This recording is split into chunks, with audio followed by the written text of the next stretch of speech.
ఏ రహస్యాన్నైనా బయలుపరచగలిగినటువంటి ఒక ఆయన పరలోకమందు ఉన్నాడు. ఆయన చెబితేనే నేను చెప్పగలనయ్యా, నేను నిమిత్త మాత్రున్నయ్యా. ఇదండి ఒక జ్ఞానికి ఉండవలసిన లక్షణం. అది జ్ఞాని నిజంగా నీకు జ్ఞానం ఉంటే, నువ్వు నిజంగా జ్ఞానవంతుడు అయితే నువ్వు చెప్పవలసిన ఏంటో తెలుసా? దేవుని గొప్పతనం. నీ మాట, నీ పాట, నీ బ్రతుకు అంతా ఆయన గొప్ప చేసేదిగా ఉండాలి.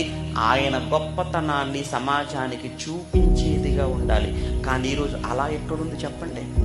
ఎవరు ఈరోజు వారి గొప్పతనం, వారి కుటుంబ గొప్పతనం, వారి సంస్థల గొప్పతనం, ఇవి గొప్పతనాలుగా కనపడాలనుకుంటున్నారు ప్రపంచానికి, సమాజానికి. దేవుణ్ణి గొప్ప చేయాలి అనుకునే మనసు కలిగిన మహారాజులు ఎక్కడండి మనకు కనపడతారు? దేవుని గొప్పవాడిగా చూపించాలి సమాజానికి అనుకునే భక్తులు ఎక్కడ ఒకప్పుడున్నారు, ఈ రోజుల్లో లేరండి. ఈరోజు పోటీ, ఏ విషయంలో పోటీ? నేనంటే నేను గొప్ప అంటే నేను గొప్ప, నేను గొప్ప అంటే నేను గొప్ప, మాది గొప్ప అంటే మాది గొప్ప అని ఈ రోజు ఎలా కాట్లాడుకుంటున్నారో మనకు తెలియదు కాదు ఈ రోజు మీడియాలో. కానీ దానియేలంతటి మహాజ్ఞాని, దానియేలంతటి గొప్పవాడు ఎంత గొప్పదైన మాట అతను మాట్లాడాడో మనకు తెలియదు కాదు కదండి. దానియేలంత గొప్పవాడు. అయ్యా నేను నిమిత్త మాత్రునయ్యా, కానీ ఏ రహస్యాన్నైనా గాని బయలుపరచగలిగిన దేవుడు పరలోకమందు ఒక ఆయన ఉన్నాడు.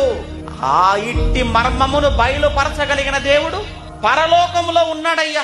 నా వల్ల అవదయ్యా, ఆయన చెబితే నేను చెప్పగలనయ్యా.